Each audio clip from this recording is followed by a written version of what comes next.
And now, from Shenango Valley Studios, coming to you live, one of the most talked about shows in the Shenango Valley, because it's the only show in the Shenango Valley. Your host, Sean Zipai with The Zip Code.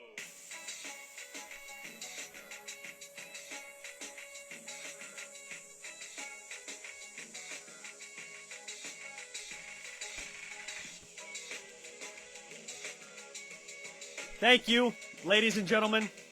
Thank you, ladies and gentlemen. And thank you to Andrew Gary for that sick track fade that we always play at the beginning, mostly because it is a jam. But folks, it is good to be back with you. Love seeing that Sheets banner behind us. Also, if you haven't noticed, we have picked up another sponsor, folks. We've picked up another sponsor, and that sponsor is none other than Lem's Shoes. So if you need boots, if you need some sort of trail shoe, if you need any type of shoe, it's got a nice wide toe box, takes the form of the foot, shape of the foot, unbelievably light, lemsshoes.com. You got to look it up. Trust me. If I haven't sold you, go look it up yourself. Unbelievable, unbelievably comfortable. I would not, even if they wanted to sponsor the show, if I didn't wear them myself, I would not recommend them. But I am. So Lem's Shoes. Go check them out. All right, folks, let's get to it. We got an awesome show tonight. We got Ben Pellicani on the show from Nashville. Let's bring him in. One of Golf Digest's Young Teachers of the Year. If you have any questions, folks, feel free to put them in the chat. We will get to them eventually. There he is. How are we doing, Ben? Sean? I'm doing well. How are you, man? I'm doing well. Let me fix my camera here so I can at least get a little bit of the Sheets background. You know why they pay me the big bucks. I am a little jealous. I thought maybe I could get like a schmegel out of this or some other kind of schmanwich out of this, but we don't have them here in Tennessee, at least not in Nashville. Yeah, I'm thinking that they go down what? Right to I think there's some in North Carolina maybe though. So but you're west of that. We are. Yeah, it's funny because we're Central Time Zone and part of Tennessee's in the Eastern, and if you go due north, you go back into the Eastern Time Zone. So it's great for watching college sports, but we lose out on some of the stuff. That is true. That way you don't have to be up till like 12:30 or 1 a.m. in the morning. Yeah, it's fantastic. So let's get to it. Let's talk about your recent accomplishment, so to speak, with Golf Digest. How the heck do they break the news? Do they call you? Do they interview you? Or all of a sudden you're just reading the magazine and you're like, oh, I'm one of the Young Teachers of the Year. Oh, great. Look at me.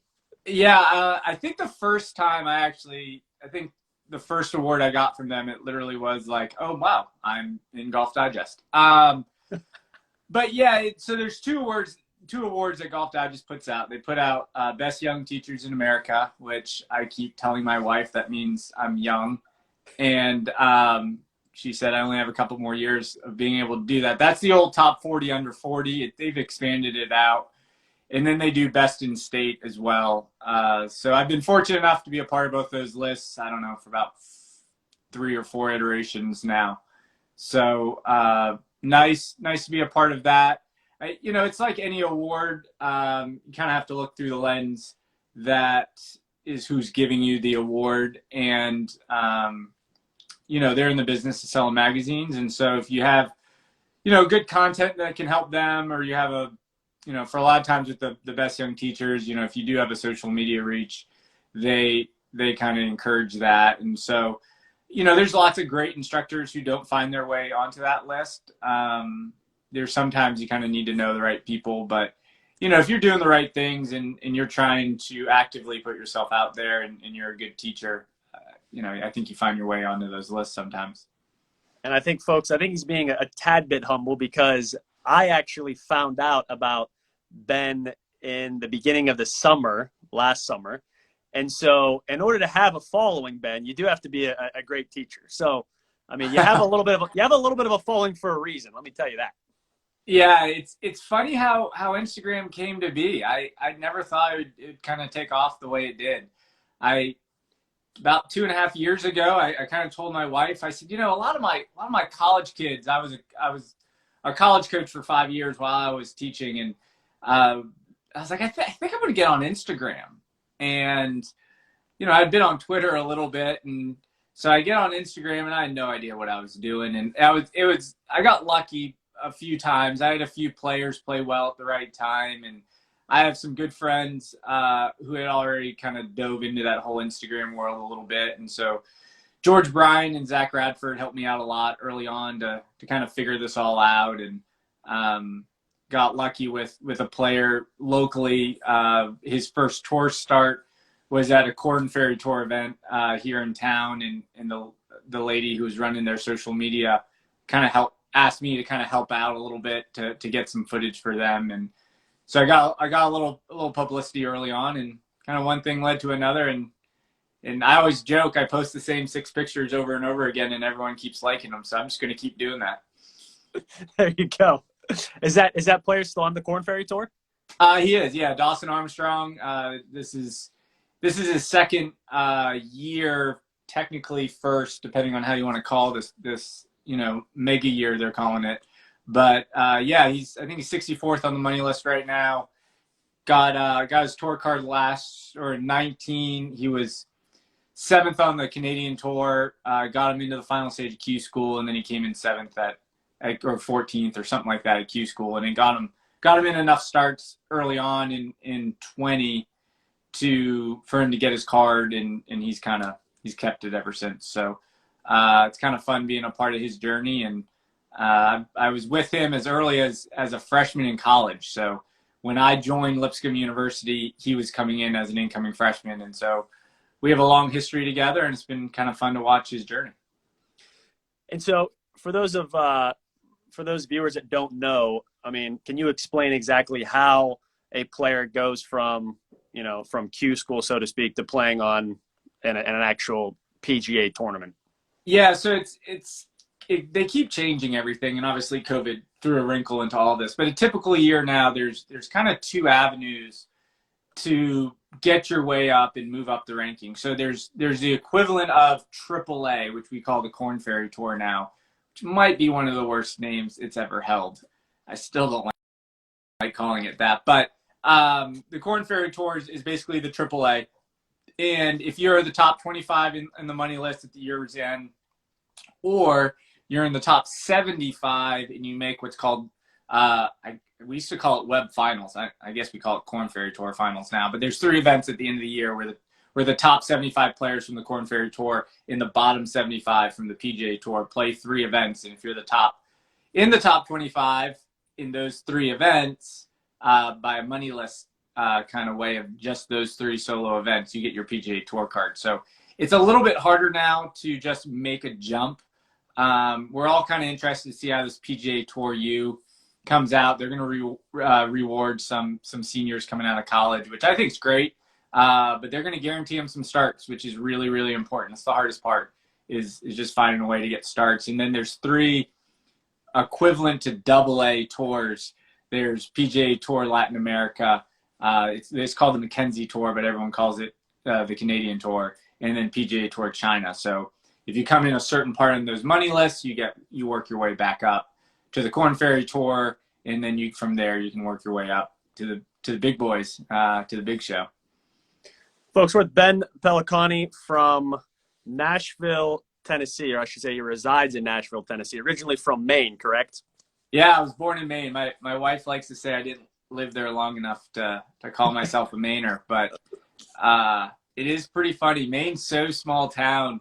Like I go back and the accent comes back and everything, but we turn it off as much as we can. We like to say our R's now here in the South.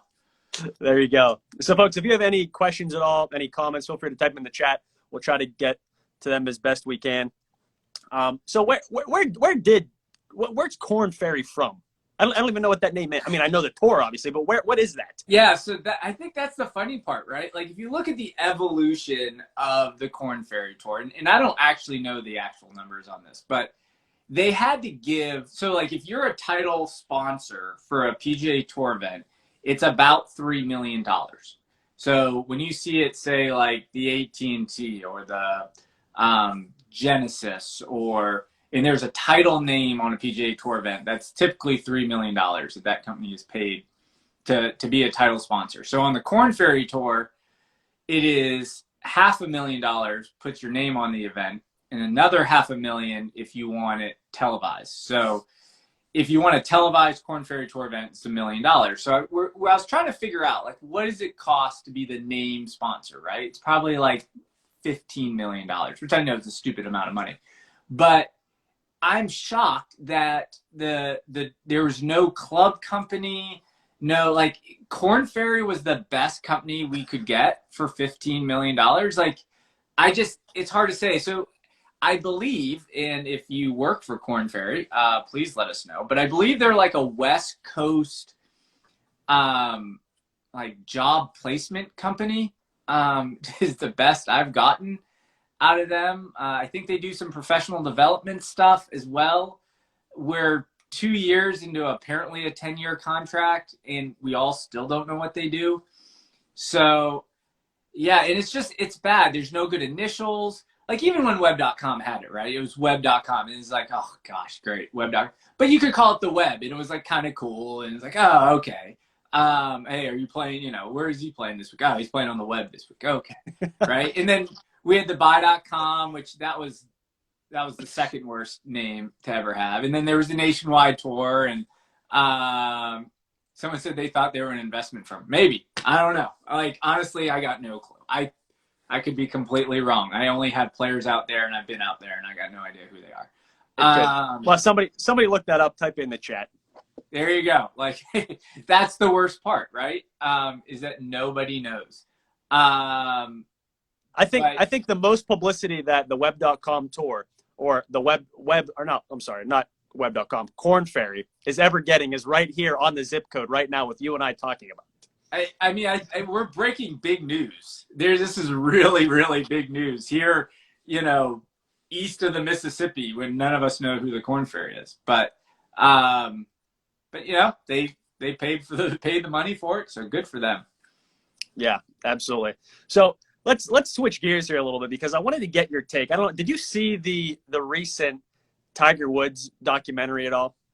I haven't. I'm going to blame having two little kids on that.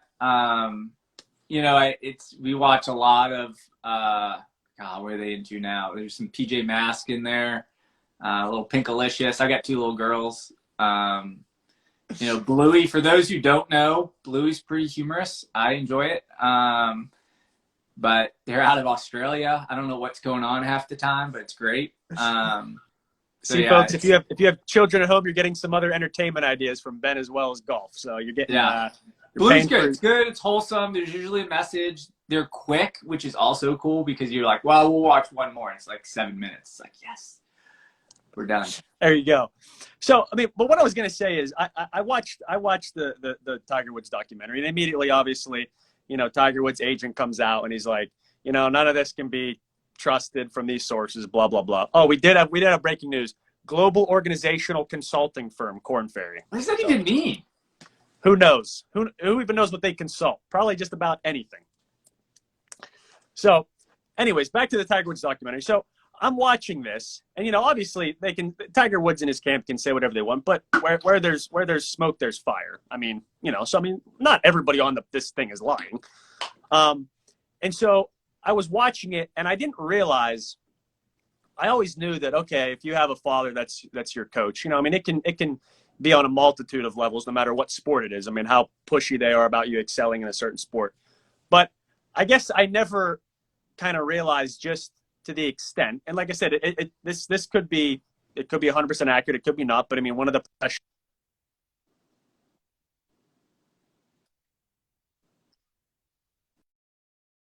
supposedly he was dating a girl, and all of a sudden his father kind of sniffed it out.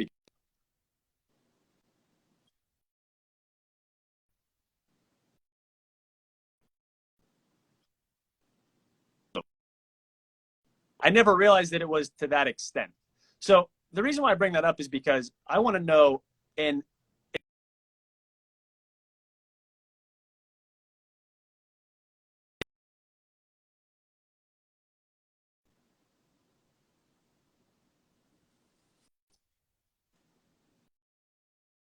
I got you broken golf. up. You broke up just a little bit there. Can you say that again? Let's try to get the. All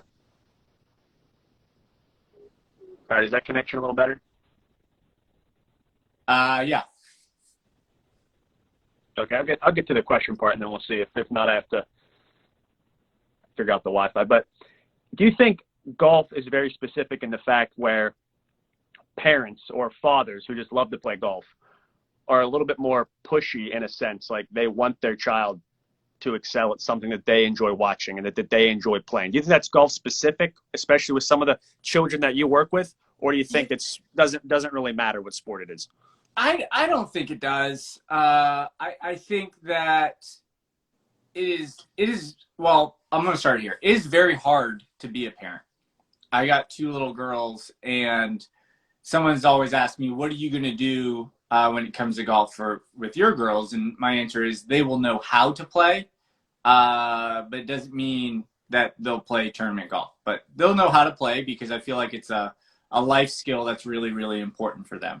Long-term, business-wise, I think if you're a female who is proficient at the game of golf, I think that opens up a lot of avenues. So there is, maybe because I've coached, I'm currently a middle school and high school coach, and I've been a college coach. You know, college sports is really hard. And because college sports is so time demanding on an individual, I'm not always sure I want my girls to play high level Division I sports, let alone be professional athletes. I've done it. It's that lifestyle is unique, and it's really hard on a lot of people that are a part of your journey. So I think it's more of just parents who either have kind of lost a little bit of grip of their role as being a parent first. And sometimes it's just their frustration of their successes and just never really having a great hold on them. Most of it is out of love, I will say that, but I think it's just so hard. Parenting is really hard, and I think that it's easy to be like Mike Trout's parents or Jordan Spieth's parents, right? Because they're really good. But the 2 lessons that I took out of both of those sets of parents with their kids is there was 2 really important pieces that I think every parent can take away with is, first off, Mike Trout's parents always send the same text, their last text before the game and their first text that Mike receives after. And it's just a very simple, we love you. And so it doesn't matter how he plays, the first thing he hears is always, we love you. And then Jordan Spieth's parents always made sure that golf fell appropriately in his priority list. And maybe there's some built into that with Jordan because he has a sister who has special needs. And so there's that reality is way more present for him. But I just think those 2 sets of parents did such a good job of balancing, a unique talent. And so those are the 2 things that I kind of look at and hope that I can excel at with my kids if they want to excel at sports. I mean, for all I know, though, if they take after me at all, they will not excel at music in any which way. But I think it's important for that as well. Like, you just, as a parent, you got to embrace your kids. You want to give them the tools, but really we're just trying to set them up to be able to handle life as it comes. And there's going to be failures and there's going to be adversity, and helping them learn through that, through their activity of choice, I think is just so important. And it's something that my wife and I are trying to figure out. And obviously they're still young when, the oldest is in kindergarten, but it's hard. It's hard to be a parent. And so I don't blame anyone for being hard on their kids, but I think being a great parent and striving for that is a challenge, and sometimes we get it wrong. Yeah, folks are here on the Zipco with Ben Pellicani, and I want to thank you to Sheets. Sheets Run and Done. Also to Lem Shoes. Have you ever heard of Lem Shoes, Ben? Not until I listened to your talk. I will say, as someone who was born in Maine, I'm very biased to LL Bean. It's like our little glimmer of pride from up there. So yeah, I mean, I didn't, but that's not saying a lot either, because I wear literally the same 6 things every day. If you walk past me, you probably would know I'm a golf pro. I wear it pretty proudly, and but I don't shy away from that. I probably should, because their boots are really cool. I looked them up after watching your interview with them. Nice. Well, let's get to. I want to put a bow on the Tiger Woods documentary, and then we'll get to Jordan Spieth question that I have for you. But I think one thing that people don't realize until you watch a documentary. I mean, you realize it a little bit with celebrities, but somebody like Tiger Woods, or let's just say somebody like Michael Jordan, but specifically Tiger Woods, because you have thousands and thousands and thousands of people literally standing 7 feet away from you during a golf shot. It's unbelievable how much he feels that kind of not just pressure, but just that closeness at all times of his life. And so I really feel for him, like, in that aspect, because nobody really enjoys that all the time.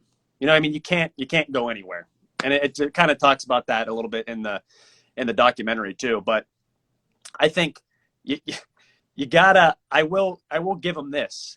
It is unbelievable to prove time and time again, with all of that pressure building your whole entire life, with all that fandom wherever you're at, to prove that on the highest level in the world. That is pretty impressive. And so I'll give him that. And that leads into the Spieth question, because I immediately think of what he did on hole 12 with the Masters a few years ago. Do you think that he will win another major sooner rather than later? That's a great question. So I will start with saying that I'm a Jordan fan. I like him. I think I have fun watching him. I think there's a good balance of sincerity, but also a little bit of, some people might call it cockiness. I call it, conviction in who he is a little bit. But so take it with a grain of salt. I'm a Jordan fan. I think the biggest challenge right now for Jordan is going to be, how does he cross that hurdle of kind of getting back to playing good golf? Because right now his biggest struggles are off the tee. And because his biggest struggles are off the tee, then it's really hard to play good golf from out of the rough. And, when you've had a teacher for as long as he's had with Cameron, it's not as simple as going to find another one. Their relationship goes so far beyond, I think it's like 12 or 13 years now. That's so much. The majority of Jordan's life has been with Cameron McCormick. And I don't know what the right next answer is for Jordan, but he has to start finding fairways. I think I looked last week at Torrey. He almost made the cut, and he hit like 30% of his fairways. How you do that, I don't know. Statistically, I looked it up like a couple weeks ago. Like, statistically, he's one of the worst on tour in hitting fairways. He's like 236 in fairways hit. He's under 50%, which is crazy. And the fact that he's hanging around cuts, missing that many fairways, is actually impressive. So I think if he can figure out the driver, I think the rest of the game is there. He's still one of the top on tour in birdies, which is, again, utterly impressive for how many fairways he's missing. But I don't know. There's going to be a handful of golf tournaments every year that he will play well, like the Masters, where as long as he's not hitting it into, next week. And right now, next week looks right, which is scary. When you're staying up on tee boxes, I think at Torrey, he missed, what did he hit? He hit the last day on the harder of the two courses. He hit 3 fairways, and of the 11 he missed, 2 of them were left, but only really one of them was, because one of them he just went through a dog leg. So, I mean, he's hitting 9, and some of them are like off the grid on ShotLink. It's like native area, right? That's always the worst. By the way, if you ever have a player playing in a tour event and you're watching his shot by shot on ShotLink and it says native area or unknown, that's the other one that's really good. When they hit a ball and they go unknown, which means no one even knows what to call where they are currently. Never a good thing to see on ShotLink. But he's having those. Like he's having, into other holes. And golf's really, really hard if you're not hitting fairways. If someone, if Brendan Steele or Jim Furyk could hit his tee ball, he would have won a bunch of times by now. So let me ask you this. Let's just say I'm Spieth and I go to Cameron. I mean, obviously Cameron knows too. What is, especially for a professional? I mean, they know what's happening. I mean, what is that minor tweak, or is it just something eventually clicks from the muscle memory, or they have to see something? It's just a time element. It's just a process. As a coach, what is he probably saying to Spieth?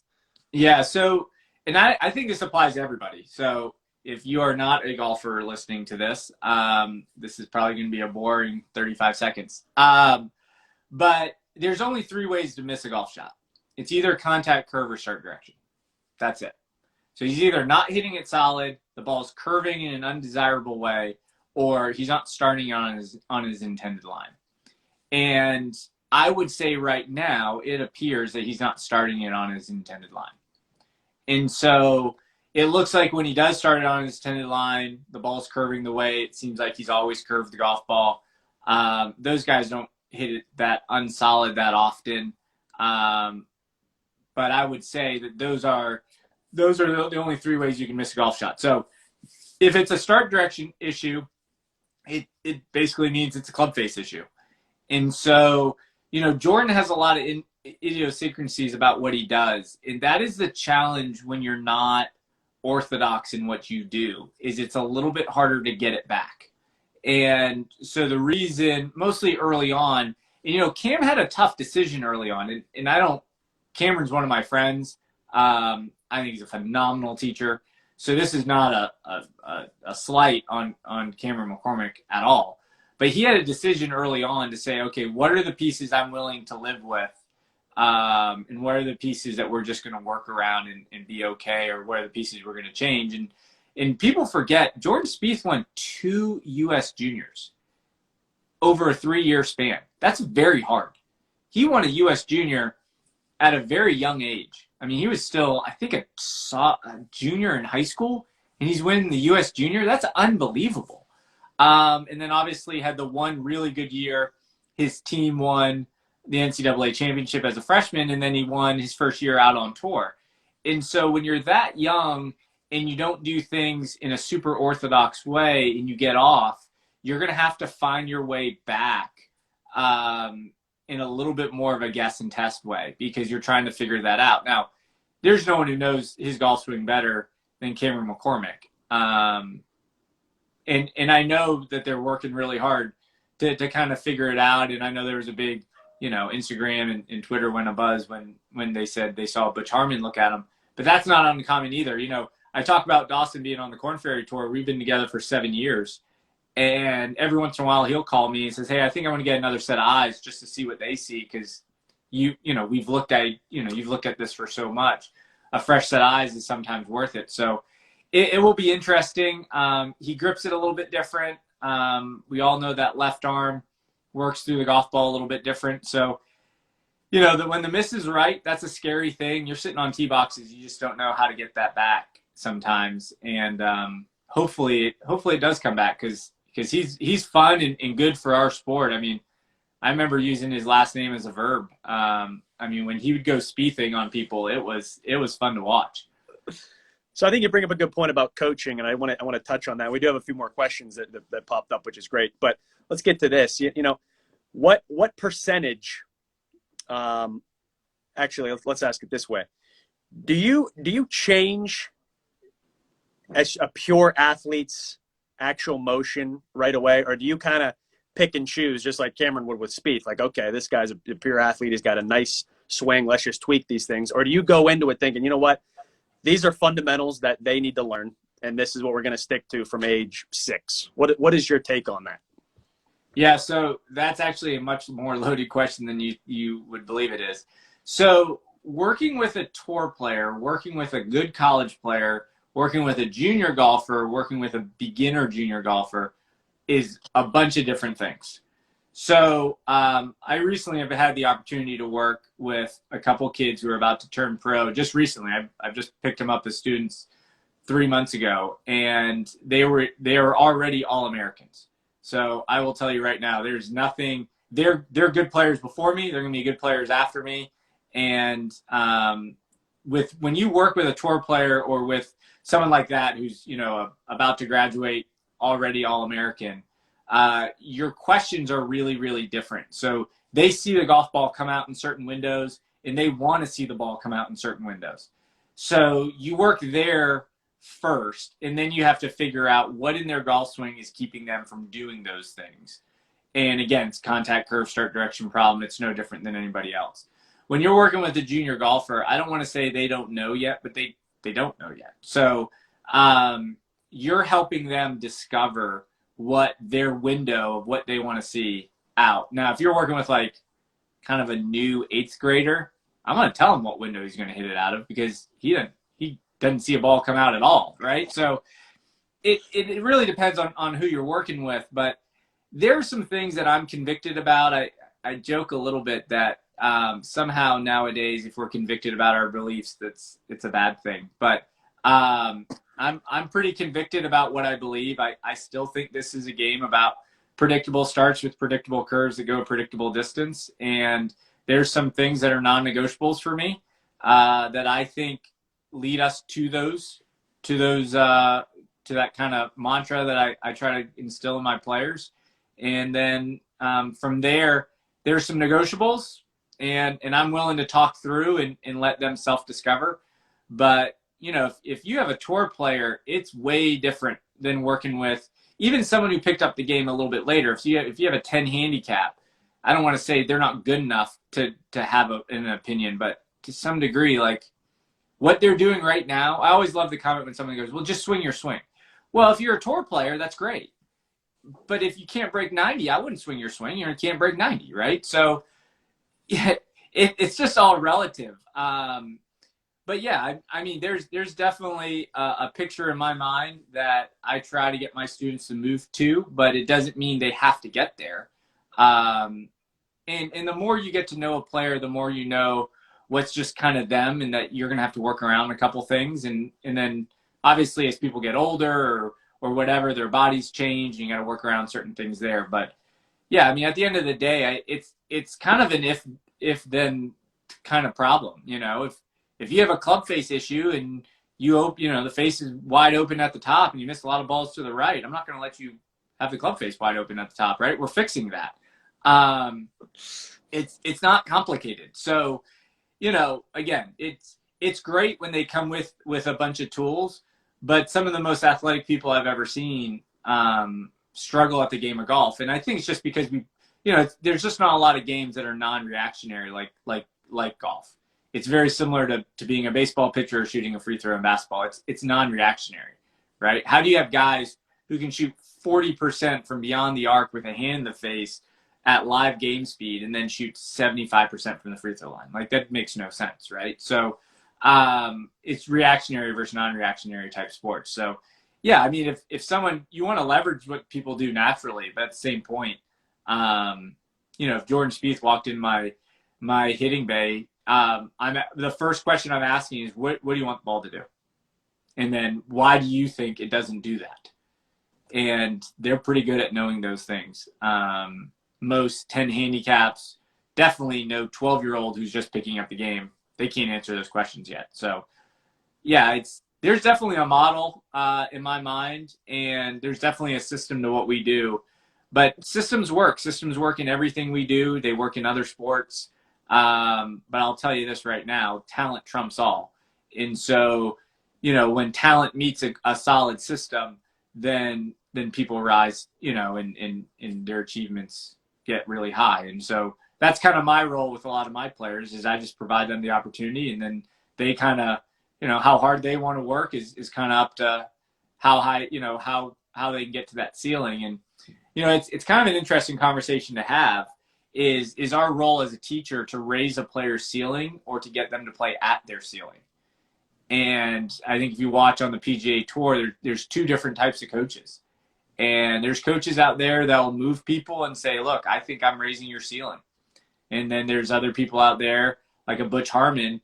I mean, no offense to Butch. I don't know. I don't know if he's gotten anybody better, but I think he gets his players to play at their highest level, which if you start with Tiger and Adam and Phil, and yeah, I'd be a pretty good coach too if I get them to play at their highest level, right? So what is our role? And I think, there's a little bit of both. I think it's both of it is important, but so I don't ever want to be someone's ceiling. Yeah, absolutely. So, I mean, there was a question that popped in, just talk about this a little bit. What percentage of golf is mental, pure focus, or pure athlete?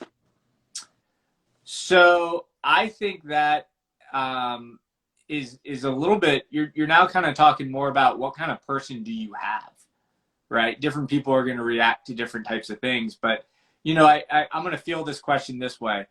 If there are three types of practices, so that you can practice in three different ways. And so there's technical development, there's gaining better awareness, and then the ability to compete. I think competing is a skill. And I think we all come to the table with some version of all three of those. And so when you can balance all three of those, I think you'll get the most out of that player. And so if you get a player who is very technical and then you get them to gain better awareness, then you're gonna look like a genius teacher. If you have a player who has great awareness but lacks technique, and you give them some structure in their technique, and now all of a sudden you look like a genius coach. And so that's really what we're doing as coaches. I joke a little bit with people, but man, those first few lessons I gave back when I was 24 years old, they were horrible. Partly because I hadn't organized some things in my own head. But also I wasn't paying attention to what my player needed. And so I think that's the art of coaching. I think actually teaching golf is not hard. I think I can move any player to do anything they want to do. I think it's very hard to get them to truly believe those things and to be able to do it under pressure is the art of coaching. So I think making changes is not the hard part. The question is, how does that change affect you as a player to play better under pressure? Yeah, great answers there. So, folks, we're on the zip code with Ben Pellicani, and he's with Pelly Golf. So, obviously, if you're watching this on Instagram right now, you can click it. You can see his app, or you can see his profile there. And you do have an app now, so you can check that out.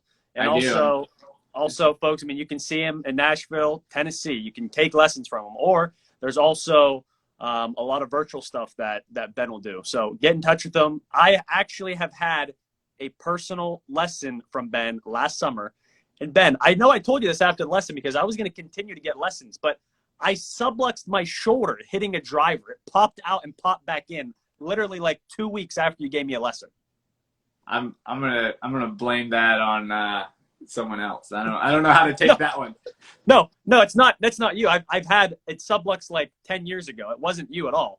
It was like I honestly think I was like swinging too hard or doing something crazy and it popped out. So, but the good news is, after like a month, I was perfectly fine. Good. That's what we like to hear. Yeah. This digital world, it is really interesting when it comes to golf instruction. And so I think COVID just moved up the timeline of where the golf world was going. But I mean, I've been fortunate enough that, again, here in the South, I mean, COVID exists, but we were literally shut down one day. That was. I've worked more this year than I've ever worked before, and some of it was out of fear of just feeling like we were going to get shut down. So, I had a very patient wife who just said, if someone wants a lesson, go give it, because you don't know when that's going to shut down. But I think COVID really pushed up the timeline a lot of the digital stuff, and so I think that's the interesting thing about this next generation of golfers is that you're going to have access to the best instruction wherever you are. And kids are so comfortable now online and doing lessons. I mean, even I've evolved over the last year. I mean, I've gone from doing online lessons, and I have different ways I do them, but I mean, I've done lessons off of Google Meet now where I can screen record while the player's hitting golf balls on the range, and then I can share my screen and they can see what I see, and I can draw whatever I need to draw and then demonstrate for them to be able to do on the range. I mean, it is quite crazy what people can do. And so I think that's the interesting thing when we look at golf instruction now.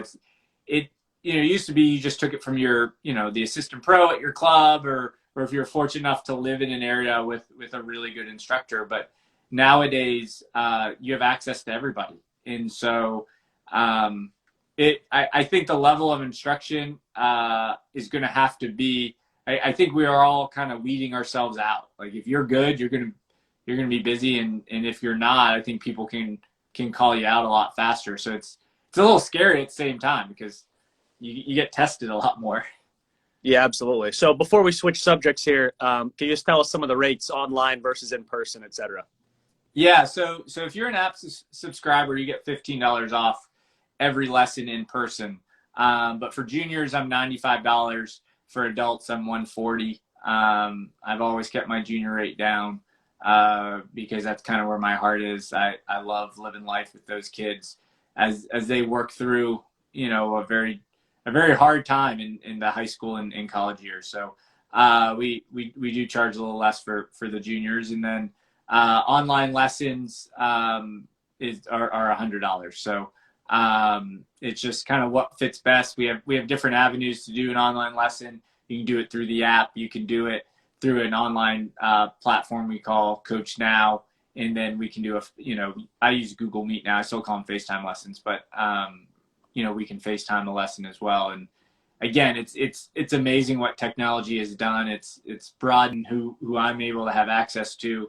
But at the same time, I think it's helped me grow as a teacher, because now I have to be able to explain things in kind of elaborate in ways I've never had to do before, because I'm physically not present with the person. So it's helped me grow as a teacher. And again, I think if you're a young teacher, you're going to have this skill set of being able to do it online. And folks, I would not say this if I didn't believe in it. Like I was saying earlier about Lem's shoes, I have taken a lesson from Ben, and it was absolutely phenomenal. I will say one thing, Ben, that you do really well, which, I mean, some other instructors do as well, because it gets you to feel things. But, you're great with very, very simple props, And I, to be honest with you, when I was younger, I never had that. I didn't really grow. I kind of grew up playing. Maybe I was a hacker. To be honest, we have a free golf course. It's a free 9-hole golf course in my hometown. We call it Dum Dum, but it's Buell Farm. I think it's one of the only free golf courses in the world. That's unbelievable. Yeah, Eric Anders Lang, he came and did a piece on it not too long ago. But it's a free 9-hole golf course. I mean, the greens are slow, but you know what? It's a free 9-hole golf course. I was going to say, there's a flag in the ground. I'm in. Yeah, there's a flag in the ground. Yeah, so it's unbelievable.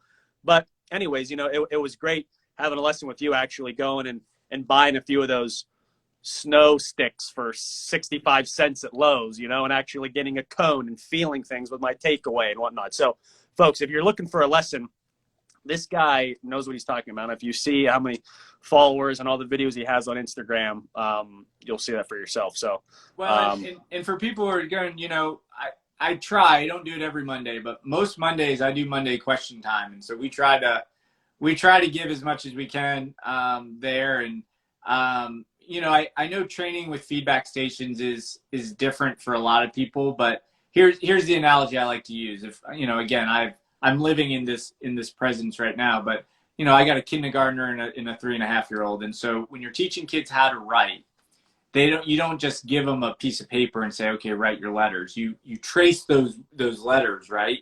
And in the beginning of the year, she would trace like 10 of them and then make one A. And I've always said that those papers that they have to trace the kids' letters, it's not just for the student, it's for the teacher as well. Because if they make a bad looking A, I now have a way to say, that's a bad looking A because it didn't get all the way up to that, you know, red line. Or notice how theirs is more circular. And so, you know, that's how we do it. And if you think about kids learning to write, in kindergarten, they trace letters. And then in first grade, it's up on the wall. And they might even have the little directional arrows still in first grade. By second grade, that might be off the wall. And by third grade, they're having to write sentences and getting close to paragraphs, right? And so it's years that it takes to implement those changes. But I think those feedback tools can speed up the learning curve. And that's really what it is about. It's about, you know, I feel like my role is to provide a player an opportunity, and it's their role to figure out what the heck, how did they do that? And so one of my favorite questions is, what did you do? How'd you feel at? Or a lot of times in the beginning, it's, I don't know, which is an acceptable answer. But we don't allow that answer for long. And so, you know, I do think it's funny when you say, like, I grew up. So I grew up I never had a lesson until I was like 24, 23, maybe. I grew up by literally my mom would drive me to the golf course. I would get dropped off. I'd play at 8, 12, and 4. I'd play 9 holes at 4. So I'd play about 45 holes a day. And she'd pick me up. I'd eat dinner. I'd go play pickup basketball and rinse and repeat and just do it over and over and over again. So I actually never knew how to practice, which is probably why I get so fired up and passionate about now, because I feel like if I invested some of the time into that my golf game would have been better. And then I look at it from a training aid standpoint. There's some irony there, because one of my roommates when I was back in college, it had just come out. It was the putting arc, that little yellow putting arc. And he brought it, and I was like, what the heck is that thing? And he's like, oh, it's called the putting arc. It helps you feel your stroke. And I got on, and I'm like, man, what kind of garbage is this? Who would ever do this, right? But I didn't know much, and you know, I was just one of those guys who played so much that I kind of grinded my way to figure out how to get into the hole. And so nowadays it's, you know, I see so much value, because I think all that effort I put in, I could have done with more intentionality. I think I probably would have had my game further along. I mean, I feel like I'm swinging the best I've ever swung, and I'm 36 now. So, you know, and I barely practice. But I think it's because when I do practice, I'll hit balls for 10 minutes, but I have great feedback. I know exactly what I'm doing, and I test myself, and then, you know, I play my 10 rounds a year and hope to find the ball I started the hole with. And so when did your golf career come to a halt? Some would say it never got started. Yeah, so I kind of picked it up late. So I was an 8th grader, just finishing up 8th grade. My brother was going to be the #1 player on the golf team. He was 2 years ahead of me, so he was going to be a rising junior. I was going to be a rising freshman. And, you know, as brothers do, I said, I'm going to be #1. And he looked at me, he's like, you can't even make the golf team. Like, you stink.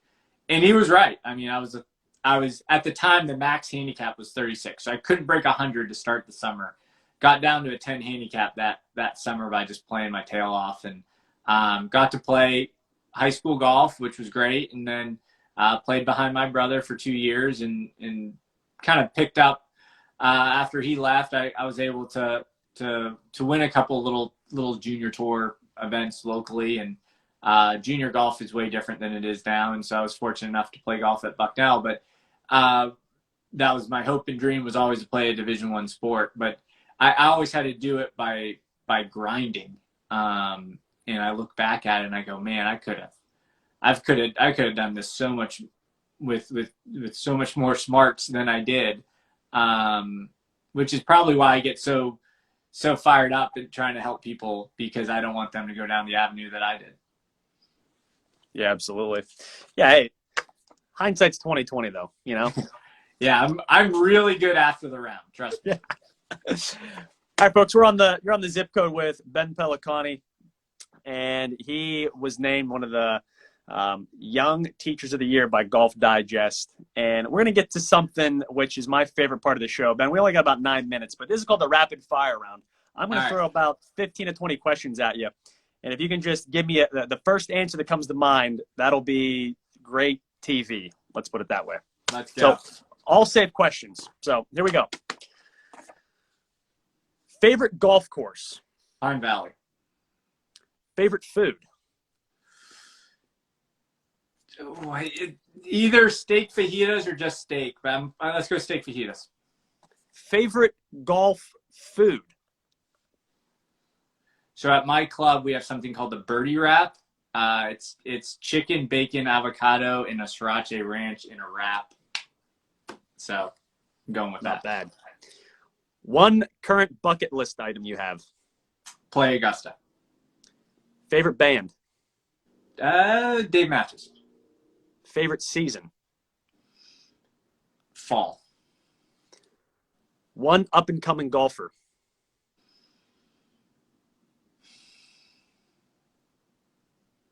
I used to be better at this because I used to be as a college coach. I think John Augustine's going to be pretty good. I know that's I think John Augustine's going to be pretty good. Hey, we'll see in a few years. We'll look Yeah. back on this footage right here. Yeah. Who wins the Masters this year? I think Bryson figures it out. Best animal at the zoo? Good question. Man, I'm trying to think. I think it probably depends on the zoo, but I'm going to go giraffes. Best state for golf? Ooh. Year round, let's go probably Texas. Favorite sport besides golf? Basketball. Hot dog or hamburger? Hamburger. One sport that translates to golf? Baseball pitching. Dessert or appetizer? Appetizer. Buccaneers or Chiefs? Chiefs. My heart says Bucks, but Mahomes is really good. Very true. Best hole to spectate at a golf tournament? 18 at Riviera. And this is the last but the most important question I may ask you. Where will the zip code be in 5 years, Ben? Oof. How do you define global? That's it right there, global. Yeah. So a couple months ago, Ted Scott, who's Bubba Watson's caddy, he was on the show. And I told him that in a few years, the zip code, just me and maybe a couple of my buddies, my brother, whoever, we're going to be walking around with like big fanny packs and big like headsets with like a little microphone. And we're just going to go under the ropes, and then we're going to fit right in. And that's going to be us. Well, I will say that the logo you got rocking right now is very good. I mean, I was very impressed with your logo. It does limit your hat choices. I feel like you're going to have to rock that for a while, but it's a quality logo. So I think that can go a long ways. Is a good logo. I appreciate that. My buddy Derek Work will love to hear that as well. I talked to Ted and I told him, I said, listen, every tournament I go to, there's just random people walking around inside the ropes and nobody asks them anything. If you act like you know what you're doing or you act like you're really dumb, one of the two, no one's going to say like, excuse me, sir, why do you have that large headset on with a big fanny pack with a big walkie-talkie on the side, and you're talking into a so-called microphone. Who knows what it might be that I might be holding up. But, that'll be great viewing for me. Well, I'll give you another insider. So when you go onto a PGA Tour range, mostly on like a Tuesday or a Wednesday, right? You have to wear this badge that gets you on. Well, it just looks like any other lanyard, right? So if you can find a white, mostly white with a little bit of blue lanyard, wear pants, a company hat, you can just walk right and nobody knows. Like if someone stops you, you just go, oh, no, I'm with, you just name a player in the field. and they never stop you. They're never like, well, we're going to see your credentials. No, you just keep walking. I remember early on, I was like nervous. I'm like, oh man, I got to keep my badge visible. And then I learned, I'm like, I can do whatever I want. Like, as long as you're not going in the clubhouse, because only players are allowed in there. I mean, anyone can walk on a driving range. Like, it's so easy. You know, there's supposed to be people there, but if you just blow right by them, or, you know, you just give the, hey, Steve, yeah, I'm coming. You just keep going. Well, I wrote to, I think it was maybe an event at Firestone. So I'm like an hour and 50 minutes from Akron, like right on the PA-Ohio border. I live in Pennsylvania. But I think I wrote to them last summer and was like, hey, you know, would I be able to get like a media pass for the zip code? And they emailed me back. They said, you know, unfortunately, Sean, at this time, we're not giving any more out for this year or something like that. So, you know, maybe I can eventually just get media status. Maybe I don't even have to fake it, you know? Yeah, I would just, but see, that's the problem. You asked. You needed to request. You said, hey, we are coming and I will need my credentials for this event. And so don't ask. Just tell them you need it and they'll give it to you. You're 100% right. So we got about 2 minutes left, and I do want to ask you this. We had a question come in that said, for a Tennessee little golf vacation, what are some courses that we have to play? Well, I mean, the go-to right now is Sweetens Cove. I mean, they do it a little bit differently. They sell day passes. It's only a 9-hole track, but Sweetens Cove is kind of the go-to. It's on, if you're looking at the state of Tennessee, it's kind of in the southeast, kind of over by Chattanooga. Lookout Mountain is a really good place to go as well, which is not too far away from Sweetens. But believe it or not, we don't have great public golf courses. We have good public systems for golf, but the golf courses themselves you're not like making destination trips, other than Sweetens really.